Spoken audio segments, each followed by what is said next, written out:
students, welcome back to Silent Banking. അപ്പോൾ നിങ്ങൾക്ക് നേരെ നോക്കിയ സ്ലൈഡിൽ കാണാൻ പറ്റും NABARD grade A assistant manager പോസ്റ്റിന്റെ ഫുൾ ഡീറ്റെയിൽസ് ആണ് ഈ വീഡിയോയിൽ പറയാൻ പോകുന്നത്. അപ്പോൾ നിങ്ങൾക്ക് എല്ലാവർക്കും എന്നാണ് മിസ് നോട്ടിഫിക്കേഷൻ എത്ര രൂപ സാലറി കിട്ടുന്നുള്ള കുറെ ഡൗട്ടുകൾ ഉണ്ടായിരുന്നു. ആ ഡൗട്ട് ഒക്കെ ഇന്നത്തെ ഈ വീഡിയോയിൽ നമ്മൾ കവർ ചെയ്യുന്നതായിരിക്കും. നേരെ പോയാലോ വീഡിയോയിലേക്ക്. നോക്കിയേ, സാലറിയിൽ തുടങ്ങാം. കാരണം ഓൾറെഡി റിവൈസ്ഡ് സാലറി വന്നു കഴിഞ്ഞാൽ സാലറി എന്നൊക്കെ പറഞ്ഞാൽ എത്ര സാലറി 1.6 lakhs 1.5 to 1.6 lakhs ഒക്കെ മാസം വാങ്ങിക്കുക. അല്ലെങ്കിൽ സ്റ്റാർട്ടിങ്ങിൽ സ്റ്റാർട്ടിങ്ങിൽ നമുക്ക് ബേസിക് വരുന്നത് 62,500 ആണ്. ബട്ട് ഇവൻച്വലി 1,00,000 രൂപയിലൊക്കെ സാലറി കിട്ടുന്ന വെച്ചാൽ ചില്ലറ കാര്യമാണോ? അല്ല, അതൊരു വലിയ കാര്യമാണ്. സോ നമുക്ക് നേരെ നോക്കാം. റിവൈസ്ഡ് സാലറി ആണ്, റിവൈസ്ഡ് സ്ട്രക്ചർ ആണ്. നമുക്ക് basic pay 62,500, then dearness allowance ഉണ്ട്, ഗ്രേഡ് അലവൻസ് ഉണ്ട്, സ്പെഷ്യൽ അലവൻസ് ഉണ്ട്, ലോക്കൽ കോമ്പൻസേറ്ററി അലവൻസ് ഉണ്ട്, ലേണിംഗ് ആൻഡ് ബുക്ക് അലവൻസ് ഉണ്ട്, അതർ അലവൻസസ് എല്ലാം കൂടി ചേർത്ത് ഗ്രോസ് പേ വരുന്നത് 1,50,000 രൂപയാണ്. അതിൽ ഡിഡക്ഷൻ വരും, income tax deduction, NPS contribution, professional tax, അത് ഡിഡക്ഷൻ ഒക്കെ പോയാൽ പോലും 1,22,000 രൂപ നമുക്ക് ഇൻ ഹാൻഡ് സാലറി കിട്ടും. പോരെ? അത് പോരെ? അതിൽ കൂടുതൽ വേണോ? അതൊക്കെയല്ലേ നമ്മൾ ആഗ്രഹിക്കുന്നത് ലൈഫിൽ.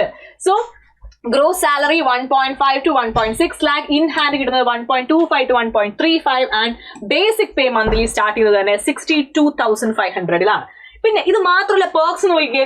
Least accommodation, okay, then medical benefits for family, furniture allowance, internet mobile reimbursement, LTC travel, അതായത് ട്രാവൽ ബെനിഫിറ്റ്സ് ഉണ്ട് കേട്ടോ. ദെൻ ലോ ഇൻട്രസ്റ്റ് അതിന്റെ ഹോമിന്റെയും കാർ ലോണിലും low interest, pension, NPS benefits, fast promotion. ഇതിൽ കൂടുതൽ ഒരു ജോലിക്ക് വേണ്ടി പഠിക്കാൻ അല്ലെങ്കിൽ ജോലിക്ക് വേണ്ടി ട്രൈ ചെയ്യാൻ എന്ത് വേണം? എല്ലാ ഓപ്ഷൻസ് ഇവിടെ ഉണ്ട്. Now, age is usually calculated on the first day of the month in which the notification is released. അത് നിങ്ങൾക്ക് നോട്ടിഫിക്കേഷനിൽ കൃത്യമായിട്ട് ഏജിന്റെ കാര്യം മനസ്സിലാക്കാൻ പറ്റും. എന്നാൽ നമുക്ക് ഡീറ്റെയിൽ ആയിട്ട് നമുക്ക് ഏജ് ക്രൈറ്റീരിയ നോക്കാം. 21 മിനിമം ഏജും മാക്സിമം 30 ആണ്. ആൻഡ് ഏജ് റിലാക്സേഷൻ ഉണ്ട്. ഇതിന് മുന്നേ ഞാൻ കാണിച്ച വീഡിയോയിൽ ഞാൻ എടുത്ത് പറഞ്ഞിട്ടുണ്ട്. നോക്കിയേ, age is usually calculated on the first day of the month in which the notification is released. Okay, and then അതിലേക്ക് വരുമ്പോൾ ഏജ് റിലാക്സേഷൻ, ജനറലിന് ഏജ് റിലാക്സേഷൻ ഇല്ല, മാക്സിമം ഏജ് 30 ആയിരിക്കണം. എല്ലാ ജനറൽ കാൻഡിഡേറ്റ്സിനും അങ്ങനെ തന്നെയാണ്. പക്ഷെ OBC NCL നോൺ ക്രീമി ലെയറിലാണെങ്കിൽ 3 വർഷം, NC ആണെങ്കിൽ 5 വർഷം, ST ആണെങ്കിൽ 5 വർഷം, PWBD ജനറലിന് 10 വർഷം, PWBD OBCക്ക് ആണെങ്കിൽ 13 വർഷം, PWBD SC STക്ക് ആണെങ്കിൽ 15, എക്സ് സർവീസ് ആണെങ്കിൽ 5. അപ്പോൾ ഇത് മൊത്തത്തിൽ നമ്മുടെ ഏജ് റിലാക്സേഷൻ കംപ്ലീറ്റ് ചാർട്ട് ഇതിലുണ്ട്. നിങ്ങൾ ഏത് ഗ്രൂപ്പിൽ പെടുന്നു എന്ന് നോക്കിയിട്ട് നിങ്ങൾക്ക് സുഖമായിട്ട് എന്ത് ചെയ്യാം? അപ്ലൈ ചെയ്യാം. അടുത്ത നമുക്ക് നോക്കാൻ പോകുന്നത് നെഗറ്റീവ് മാർക്കിംഗ് ഉണ്ടോ? നെഗറ്റീവ് മാർക്കിംഗ് ഉണ്ട്. നബാർഡ് ഗ്രേഡ് അസിസ്റ്റന്റ് മാനേജർ പോസ്റ്റില് 0.25 മാർക്സ്, അത് 1/4 എന്തുണ്ട്? എവറി റോങ് ആൻസറിന് ഡിഡക്ട് ചെയ്യപ്പെടും. അത് നിങ്ങൾ ഓർത്തോണം. പ്രിലിംസിലും ഒബ്ജക്റ്റീവ് ടൈപ്പ് ആണ്, മെയിൻസിൽ ഒബ്ജക്റ്റീവ് ടൈപ്പ് ഉണ്ട്, ഡിസ്ക്രിപ്റ്റീവ് ഉണ്ട്. ഡിസ്ക്രിപ്റ്റീവ് ടൈപ്പിന് എന്തില്ല? നെഗറ്റീവ് മാർക്കിംഗ് ഇല്ല. No negative marking in descriptive papers എന്ന് തന്നിട്ടുണ്ട്. ഓക്കെ, ഒബ്ജക്റ്റീവിന് മാത്രമേ നെഗറ്റീവ് മാർക്കിംഗ് ഉള്ളൂ. അതും 0.25 ആണ്. യൂഷ്വലി ബാങ്ക് എക്സാം എഴുതുന്ന എല്ലാവർക്കും അറിയാം, നമുക്ക് ഈ നെഗറ്റീവ് മാർക്കിംഗ് എന്നുള്ളത് നമുക്ക് പേടിപ്പെടുത്തുന്ന ഒരു കാര്യമാണെങ്കിൽ പോലും ദാറ്റ്സ് എ റിയാലിറ്റി. അപ്പോൾ നെഗറ്റീവ് ഇല്ലാതെ സ്കോർ ചെയ്യണം. ഇനി എഡ്യൂക്കേഷണൽ ക്വാളിഫിക്കേഷനിലേക്ക് വരാം. സിമ്പിൾ ആയിട്ട് പറയാം, graduation in any discipline is okay. 60% mark വേണം ജനറൽ കാറ്റഗറിക്ക്. 55 ആണ് SC ST PWBDക്ക്. ഓക്കെ, ജനറൽ കാറ്റഗറിയും OBCക്കും ഒക്കെ 60% ആണ് പറയുന്നത്. ഗ്രാജുവേഷൻ, പോസ്റ്റ് ഗ്രാജുവേഷൻ ഉണ്ടെങ്കിൽ അതിന് 55%. ഗ്രാജുവേഷൻ ഉണ്ടെങ്കിൽ അങ്ങനെ, അല്ലെങ്കിൽ പോസ്റ്റ് ഗ്രാജുവേഷൻ ഉണ്ടെങ്കിൽ അങ്ങനെ. ഗ്രാജുവേഷൻ ആണ് കാണിക്കുന്നതെങ്കിൽ 60% മാർക്ക് ഉണ്ടാവണം. ഇനി പോസ്റ്റ് ഗ്രാജുവേഷൻ ആണ് കാണിക്കുന്നതെങ്കിൽ 55% മാർക്ക് നമ്മുടെ ജനറൽ OBC കാറ്റഗറിക്കും 50% SC ST PWBDക്കും വേണം. ഇനി എലിജിബിൾ ആയിട്ട് വേറെ ആരെങ്കിലും ഉണ്ടോ? ഈ എനി ഡിസിപ്ലിൻ എന്ന് നമ്മൾ പറഞ്ഞു. എന്നാലും ചാർട്ടേഡ് അക്കൗണ്ട്സിന് എന്ത് ചെയ്യാം? അപ്ലൈ ചെയ്യാം. കമ്പനി സെക്രട്ടറിക്ക് അപ്ലൈ ചെയ്യാം. കോസ്റ്റ് ആൻഡ് വർക്ക് അക്കൗണ്ടൻസിന് അപ്ലൈ ചെയ്യാം. PhD ഹോൾഡേഴ്സിന് വേണമെങ്കിലും ഉറപ്പായിട്ടും എന്ത് ചെയ്യാം? അപ്ലൈ ചെയ്യാം. Degree must be from a recognised university or institution. Percentage of aggregate marks very important. Final year students usually not eligible unless result declared before eligibility date.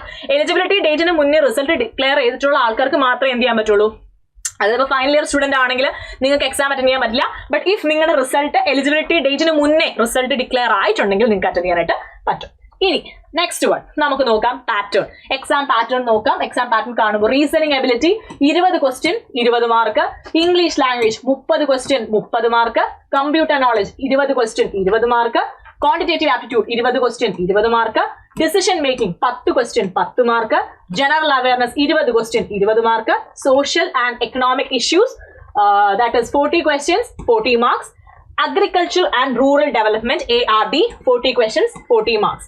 Total 200 questions and 200 marks ആണ്. And നിങ്ങൾക്ക് നോക്കാം ഇതിൽ reasoning ability, English, computer, കോണ്ട് ഇത്രയും നമ്മൾ already bank എക്സാമിന് പഠിക്കുന്നതാണ്. ഇതിൽ extra വരുന്നത് decision making, general awareness, economic and social issue, agriculture, rural development, മൂന്ന് കാര്യങ്ങൾ മാത്രമാണ് എക്സ്ട്രാ നമ്മൾ പഠിക്കേണ്ടതായിട്ടുള്ളത്. ആ എക്സ്ട്രാ 3 കാര്യങ്ങൾ പഠിക്കാൻ നിങ്ങൾ റെഡി ആണെങ്കിൽ this is a very good opportunity, miss ആക്കരുത്.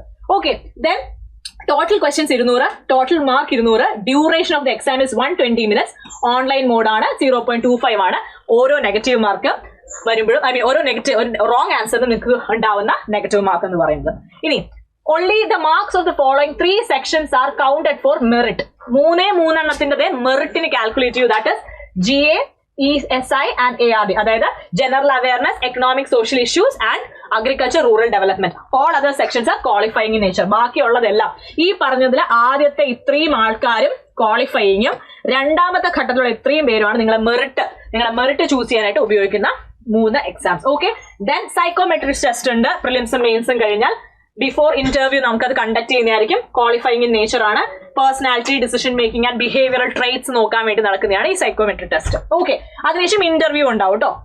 Moving on to prelims. പ്രിലിംസിന്റെ മെയിൻസ് ആണല്ലേ കിടക്കുന്നത്. ഫസ്റ്റ് നമുക്ക് പ്രിലിംസിന്റെ നമ്മൾ പ്രിലിംസിന്റെ അല്ലേ ഇപ്പൊ പറഞ്ഞത്? യെസ്, നമ്മൾ ആദ്യം പറഞ്ഞ പ്രിലിംസിന്റെ ആണ്. പ്രിലിംസിന്റെതാണ് ഈ കാണുന്നത്. പ്രിലിംസ് കഴിഞ്ഞു. നമുക്ക് നേരെ എന്തിലേക്ക് പോവാം? മെയിൻസിലേക്ക് പോവാം. മെയിൻസിലേക്ക് പോകുമ്പോൾ പേപ്പർ 1ഉം പേപ്പർ 2 ആണുള്ളത്. ജനറൽ ഇംഗ്ലീഷ് ആണ് പേപ്പർ 1ലുള്ളത്. ഡിസ്ക്രിപ്റ്റീവ് ആണ്, 100 മാർക്കാണ്, 90 മിനിറ്റ് കിട്ടും. Paper 2 economics, social issue, agriculture and rural development. നമ്മൾ പ്രിലിംസിൽ ക്വാളിഫയിങ് ആയിട്ട് കണ്ട ജനറൽ അവയർനെസ്സും economic and social issue, agriculture, rural ഡെവലപ്മെന്റും ആണ് നമുക്ക് മെറിറ്റിൽ ക്വാളിഫൈ ചെയ്യാനായിട്ട്. ബാക്കിയെല്ലാം ക്വാളിഫയിങ് ആണ്. ഓക്കെ, ഒന്നുകൂടെ ഒരു ക്ലാരിറ്റിയിൽ വേണമെങ്കിൽ ഞാൻ പറഞ്ഞുതരാം. ഈ കാണുന്നതിൽ ആദ്യത്തേതെല്ലാം ക്വാളിഫയിങ്ങും അവസാനത്തെ 3 മെറിറ്റ് ലിസ്റ്റിലേക്ക് നിങ്ങൾ എത്തിക്കുന്ന. അതിന് ഏറ്റവും ഇമ്പോർട്ടന്റ് പറഞ്ഞാൽ ഈ 3 സെക്ഷൻസ് ആണ് മെറിറ്റിലേക്ക് കൗണ്ട് ചെയ്യുന്നത്. ഇത് പ്രിലിംസിന്റെ കാര്യമാണ് ഞാൻ പറഞ്ഞത്. മെയിൻസിലേക്ക് വരുമ്പോൾ പേപ്പർ 1 ജനറൽ ഇംഗ്ലീഷും പേപ്പർ 2 ആ പറഞ്ഞ 2 കാറ്റഗറി ഓഫ് സബ്ജക്റ്റോട് ഒരുമിച്ച് വരുന്ന ടെസ്റ്റ് ആണ്. അതും ഒബ്ജക്റ്റീവും ഡിസ്ക്രിപ്റ്റീവോട് ഒരുമിച്ചുണ്ട്. 100 ചോദ്യം, 120 minute. Okay, so 30 objective test ആണ് പാറ്റേൺ 2. അത് പേപ്പർ 2ലെ പാറ്റേൺ 30 ഒബ്ജക്റ്റീവ് ക്വസ്റ്റിനും 6 ഡിസ്ക്രിപ്റ്റീവ് ക്വസ്റ്റിനും ആണ്. 4 അറ്റൻഡ് ചെയ്താൽ മതി. മെയിൻസിലെ പേപ്പർ 2ന് 30 ഒബ്ജക്റ്റീവും 6 ഡിസ്ക്രിപ്റ്റീവും, 6 4 അറ്റൻഡ് ചെയ്യാം. ടോട്ടൽ മാർക്സ് 200 ആണ്. Marks are counted for the final merit. Negative marking applicable only in objective. ഈ ഒബ്ജക്റ്റീവിൽ മാത്രമേ നെഗറ്റീവ് ഉള്ളൂ, ബാക്കി 2ലും നെഗറ്റീവ് മാർക്കിംഗ് ഇല്ല. ദെൻ ഡിസ്ക്രിപ്റ്റീവ് ടെസ്റ്റിൽ നെഗറ്റീവ് മാർക്കിംഗ് ഇല്ല. ഓൺലൈൻ മോഡാണ് എക്സാം നടക്കുന്നത്. ഓക്കെ, ഇതിൽ നിന്നും ഷോർട്ട് ലിസ്റ്റ് ചെയ്യുന്നവരാണ് ഇന്റർവ്യൂവിന് വിളിക്കുക. ഇനി നമുക്ക് എന്ത് ചെയ്യാം? നേരെ ഇന്റർവ്യൂവിന്റെ കാര്യത്തിലേക്ക് കടക്കാം. ഇന്റർവ്യൂ എന്ന് പറഞ്ഞാൽ 50 മാർക്കിനാണ്. കമ്പൽസറി ആണ് അറ്റൻഡ് ചെയ്യണം എന്നുള്ളത്. 2 ഫേസ്. അപ്പം കണ്ടക്ടഡ് ആഫ്റ്റർ ഫേസ് 2 മെയിൻസിന് ശേഷം ഒരു സൈക്കോമെട്രിക് ടെസ്റ്റ് ഉണ്ടാവും. അതിനുശേഷമാണ് ഇന്റർവ്യൂ ഉണ്ടാവുന്നത്. ഇംഗ്ലീഷിലോ ഹിന്ദിയിലോ നിങ്ങൾക്ക് ഇന്റർവ്യൂ അറ്റൻഡ് ചെയ്യാനായിട്ട് സാധിക്കും. Okay, psychometric test interview mains കഴിഞ്ഞ് ഇന്റർവ്യൂവിന്റെ ഇടയിൽ, അതായത് മെയിൻസിന് ശേഷം ഇന്റർവ്യൂവിന് മുന്നെയാണ് സൈക്കോമെട്രിക് ടെസ്റ്റ് നടക്കുന്നത്. ക്വാളിഫയിങ് ഇൻ നേച്ചർ ആണ്. Personality, decision making and behavioural traits ആണ് ബേസിക്കലി നോക്കണേ. ഫൈനൽ മാർക്ക് എന്ന് പറഞ്ഞാൽ മെയിൻസിന്റെ മാർക്കും ഇന്റർവ്യൂവിന്റെ മാർക്കും കൂടെ കാൽക്കുലേറ്റ് ചെയ്ത് വരുന്നതായിരിക്കും നിങ്ങളുടെ ഫൈനൽ മാർക്ക് എന്ന് പറയുന്നത്. സോ നിങ്ങൾ റെഡി ആണ് എങ്കിൽ നമുക്ക് ലാസ്റ്റ് ഇയർ വരെയുള്ള വേക്കൻസീസ് നോക്കാം. 2021 155, 2022 170, 2023 161, 2024 102, 2025 91. അപ്പൊ ഇച്ചിരി ഇങ്ങനെയാണ് പോയിരിക്കുന്നതെങ്കിൽ പോലും ഇത്തവണയും ഞാൻ ഉറപ്പായിട്ടും നല്ലൊരു വേക്കൻസി ലിസ്റ്റ് പ്രതീക്ഷിക്കുന്നുണ്ട്. ഉടനെ തന്നെ നമ്മുടെ നോട്ടിഫിക്കേഷൻസ് ഔട്ട് ആവുന്നതായിരിക്കും. അപ്പൊ 2026 എത്ര വേക്കൻസി ഉണ്ടെന്ന് നമുക്ക് അറിയാൻ പറ്റും. ഓക്കെ, അതായത് ഇതിനകത്ത് വേണ്ട വേക്കൻസീസ് ഇൻക്ലൂഡ് ചെയ്യുന്നത് RDBS, legal, IT, finance etcetera official notification അനുസരിച്ച് എല്ലാം തന്നെ ഇൻക്ലൂഡ് ആയി വരുന്നുണ്ട്. അപ്പൊ എന്ത് ചെയ്യാം? ഇനി ഒട്ടും വെയിറ്റ് ചെയ്യണ്ട. Start studying. Prelims, mains, psychometric test and interview ഉറപ്പായിട്ടും നിങ്ങളെ കൊണ്ട് ക്രാക്ക് ചെയ്യാൻ പറ്റും. ഒരുപാട് അലവൻസ് ഉള്ള, നല്ല സാലറി ഉള്ള ഈ ഒരു എക്സാമിന്റെ നോട്ടിഫിക്കേഷനുമായിട്ടായിരിക്കും ഞാൻ അടുത്ത വീഡിയോയിൽ വരുന്നത്. അപ്പോൾ വെയിറ്റ് ചെയ്യുക. ഇതുവരെയും ചാനൽ സബ്സ്ക്രൈബ് ചെയ്യാത്തവർ ഉറപ്പായിട്ടും സബ്സ്ക്രൈബ് ചെയ്ത് ബെല്ലൈക്കൺ പ്രസ് ചെയ്യണം. എന്നാലും നോട്ടിഫിക്കേഷൻ കറക്റ്റ് ടൈമിൽ അറിയാൻ പറ്റും. അപ്പോൾ see you then. Bye, take care.